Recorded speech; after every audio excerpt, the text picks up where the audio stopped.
Welcome to Standing on Business with Eric Foss. I'm your host, Eric Foss.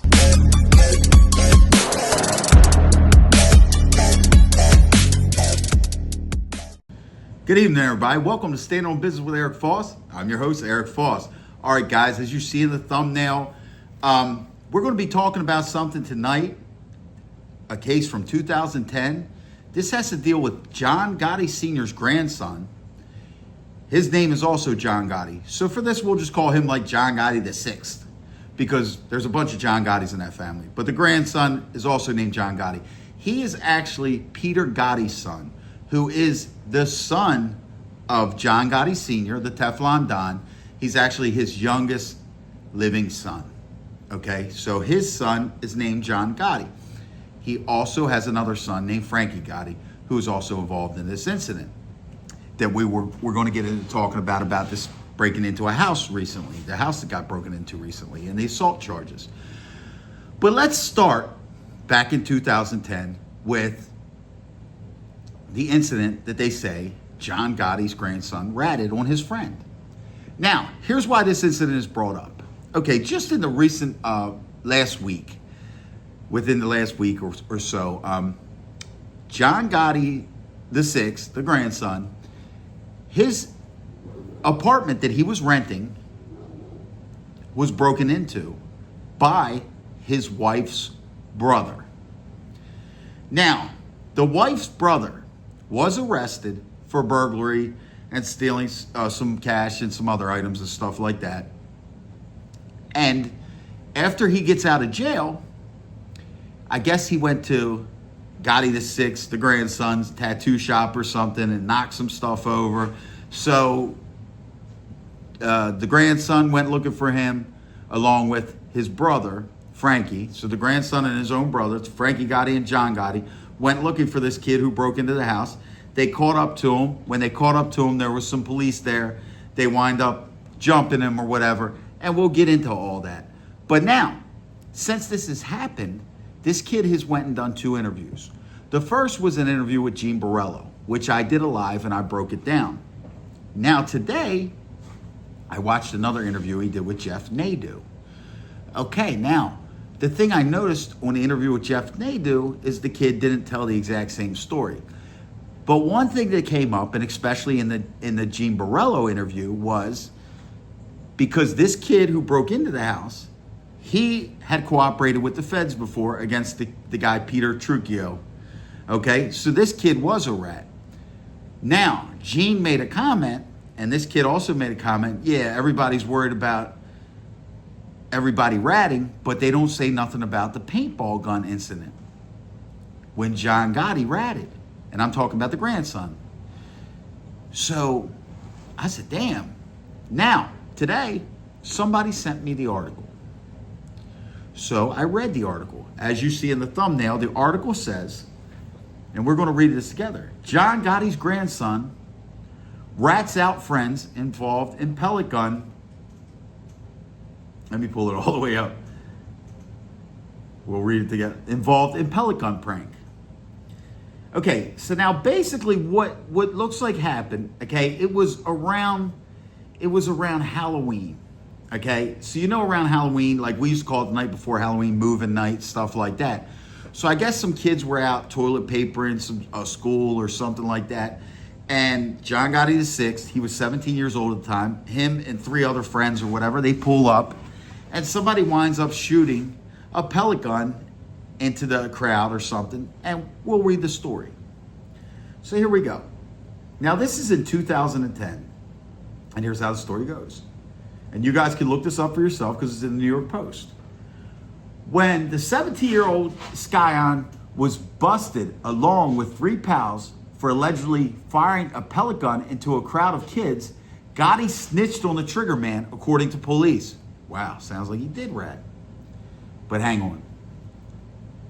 In a videotaped interview with cops, described by Queens prosecutors in court yesterday, Gotti claimed that a guy named Matt, no last name, was drunk when he climbed into Gotti's truck, pulled a pellet gun from his pants, and began firing at the kids toilet papering the school. Okay, doesn't look good so far.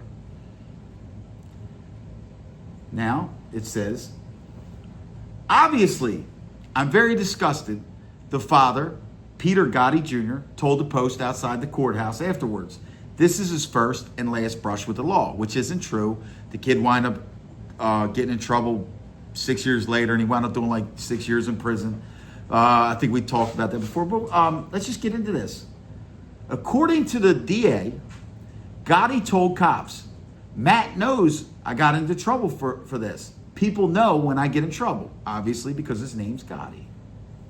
And in that neighborhood, that's a big name. Okay. But he said he could not describe Matt's face or hair. Now, this is supposedly his friend. He can't describe him, his face or his hair, and he didn't know his phone number or where he lives, or obviously his last name. Okay? Gotti told cops he got mad and started punching Matt until Matt got out of the car, leaving the gun behind. Gotti then threw the gun from the car. Cops followed the SUV for a couple blocks before pulling it over and taking Gotti and 3 teen pals into custody and recovering the gun. The 3 other teens in the car, which none of them are Matt, okay, ages 14, 15, and 17 were not identified. But they were not Matt. If you recall, he said Matt left the gun and got out of the car. Okay. Hang on, this keeps on popping up bad. Gotti was released on his own recognizance and is due back in court next month. He is charged with 2 counts of weapons possession and having heavily tinted windows on a white 1998 Infiniti SUV. Plainclothes cops had responded to a park that is a part of PS 207 in Howard Beach Sunday night, where they found other kids celebrating Halloween by toilet papering the school and spraying shaving cream at 8:30 p.m. The cops suddenly heard several shots. One whizzed by one of the officers, according to testimony, and saw 4 youths fleeing in an SUV driven by Gotti. So there's 4. Remember this?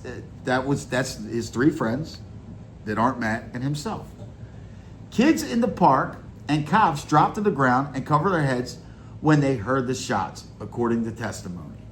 Okay, so that's it right there with that article. Now, from what I gather is this. There was no Matt. The first thing a lawyer will tell you that when you get arrested for anything, don't make no statements. That's where the Gotti grandson messed up. He did talk to the police. Did he rat anybody out? No. He made up just a name, Matt. Just named it out of the air. Well, he jumped out of the car. I can't describe him. I don't know him. Don't know his last name. Don't know where he lives. This Matt guy was never arrested. Nothing like that. The only people arrested and charged were Gotti and his 3 friends in the car. Now, let's look at what happened with that case. This is a later article in the New York Post. This is after the case. Gotti grandson admits pellet gun possession and dodges jail time. The grandson of John Teflon Don Gotti won't be doing any jail time for a Halloween night pellet gun prank. So I guess he did take a plea bargain. John Gotti Jr., which he's the 6th. He's Peter Gotti's son, okay? The grandson of the Teflon Don. 17, pleaded guilty to possession of the gun in Queens criminal court yesterday and was ordered to perform 20 hours of community service rather than probation or jail time. Pretty good sentence he got there, but he was a kid. He is thrilled to put all this behind him. Gotti's lawyer, Adam Mandelbaum, said. That's the guy Adam who goes on Angel's show, I believe. This will never happen again. He is a very good kid.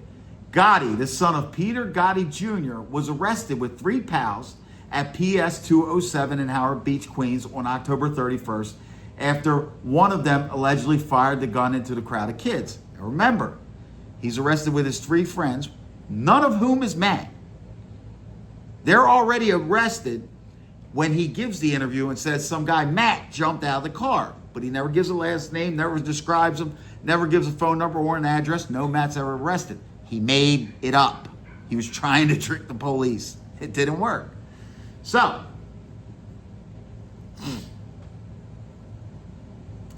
police later said Gotti had revealed to them the name of the trigger puller, which was Matt in the article we read. But Mandelbaum noted that the other 3 kids in the case already had their charges dismissed. So you could throw that rat comment out the window, he said. Okay, now, from my experience in the criminal justice system and getting in trouble and stuff like that, like I said, he was a kid. He should have never made no statements. But he did not rat nobody out. He made up a name. Matt did not exist. Matt does not exist. Nobody got arrested where they thought it was Matt, anything like that. And as you see, the other 3 kids who got arrested with him got their charges dismissed because he took the charge for the pellet gun that they recovered. So in this situation right here, he did not rat on nobody. So when you're hearing about this, remember, just look the articles up. Don't worry about what the words say. Just break it down just like I just did for you. Now, let's get into where all this is coming from. It's coming from this kid that John Gotti's grandson is married to this kid's sister.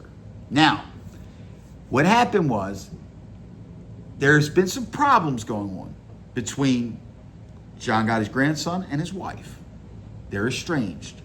I believe John Gotti's grandson was still living at the apartment, and his wife was living back with her mother at this time when the burglary occurred. So basically what happens is the brother, who it looks like could have a substance abuse problem. I'm not saying that definitely. I'm not saying that for sure, but that's what it looks like from my experience. What he did was he knew that his sister was back with their mother, and he knew that John Gotti was not home at the time because he runs the tattoo shop or does whatever he does. So what he did was he went and broke into their house. Well, into John Gotti, the 6's apartment, the grandson's apartment. Now, the trick to it is this. John Gotti's grandson rents this apartment from his wife's grandfather. The man owns Aldo's Pizzeria. He's loaded. He owns properties, apartment buildings, stuff like that. So he was looking out for them. They just had a baby, stuff like that within the last year. So they were renting a place from him for very cheap, like $1,200 a month. So now, this kid goes in there. He breaks in, and he winds up stealing a little over $3,000. Let's just call it $3,000, and some jewelry and stuff too. That's a little kicker to this. Now, he gets arrested. What happens is the baby monitor, I guess, picked up the noise of him breaking in. So his sister winds up knowing her house is being burglarized, or that house is being burglarized, and she goes and calls the police. So the police come there in full force.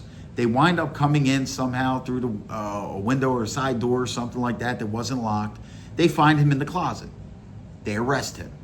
Now, after he gets out, apparently he goes to the tattoo shop or whatever, and he goes in there and he breaks some stuff. He says he was looking for John Gotti, the grandson. So now when he goes in there and after he leaves, I guess he gets back to his house and there's a bunch of police there. So he's talking to the police. As he's talking to the police, John Gotti's grandson and his brother Frankie and their father Peter come strolling up. Now, as they come strolling up, he's talking to the police. They start punching him. He falls to the ground. Now, when he falls to the ground, now here's where his story don't make sense. Because when he told Gene Borello, when he fell to the ground, his mother dove on top of him to protect him. And John Gotti's grandson, John Gotti the sixth, pushed the mother, which was bad. And I even said then when I broke it down, I said, well, why didn't he get charged with putting his hands on the mother? That doesn't make sense. He gets charged with putting his hands on this grown man, but not the mother. Didn't make sense. But now today he changed it and said that John Gotti's grandson actually punched his mother. I do not believe that. What I'm seeing happening here is this. He's doing these interviews and he's doing his best to dirty up John Gotti's grandson's name. They're talking about his personal relationship with his wife and stuff like that, which is his sister. So now he gets into this big story like he's this family hero or something. So he's like, yeah, I don't like the way he treated my sister, whatever. He says how he's cheating on her, all this kind of stuff. Stuff that's not, it's irrelevant. Okay, but nobody's paying attention to this. His own sister does not like him. His own sister won't let him see their baby. There's a reason for that. Possibly drug use. Who knows? He says it's because he was a rat in an old case, something like that, but who knows? But apparently the sister doesn't want him around. So anyway, he said that his father had ran into John Gotti's grandson and asked to see his grandchild. He said that John Gotti's grandson and the father got into a heated argument, and then he wound up smacking this kid's father, who's 65 years old. John Gotti's grandson apparently did. I don't believe that either. I believe he might have yelled at him. You know, the kid's cocky, stuff like that. I'm talking about John Gotti. He's cocky, so he might have yelled at the father. So I believe that it was just a heated argument. And he might have, the kid's cocky. He might have said, yeah, I'll do this to you, whatever, old man. I don't believe that he smacked the old man. But anyway, this is his kid's story. So now what he's doing is he's trying to spin a narrative is to like, he broke into this house. Now what he's also saying is that Gotti the sixth, which is the grandson, owed the grandfather money for rent, for back rent that he hasn't been paying. So he's acting like that is the reason that he broke into the house. I call bullshit. And here's the reason why. He tried to get away with the burglary. Do you really think that he was going to take that $3,000 and take it to his rich grandfather? His grandfather's not hurting for no money. That wasn't an issue. He's seen a sweet lick. He knew that his sister wasn't there, and he knew that John Gotti wasn't there. Now, what he's doing now is he's trying to make John Gotti's grandson's name look so screwed up, and that's the reason why he burglarized it. He's like, yeah, I was defending my family.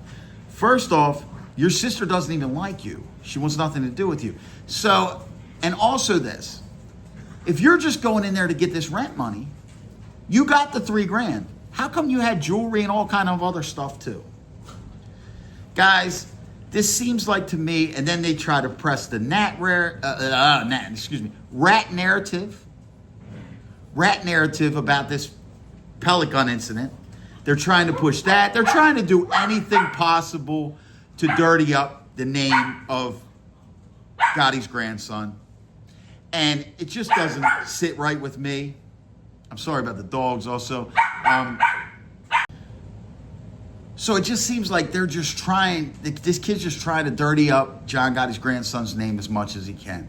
All of this stuff is irrelevant to why he broke into this house.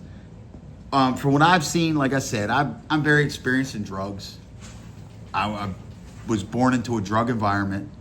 I've had plenty of people in my family OD.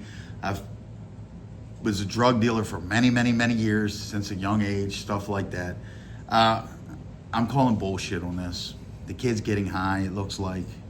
He thought he had a sweet lick, and now he's just spinning a narrative. And other people are, of course, because of the name Gotti, they're going to spin it also. Now, am I saying this kid, Gotti the Sixth, is perfect? No, I don't believe so. I believe he's got his own drug problems. I believe he does have alcohol problems.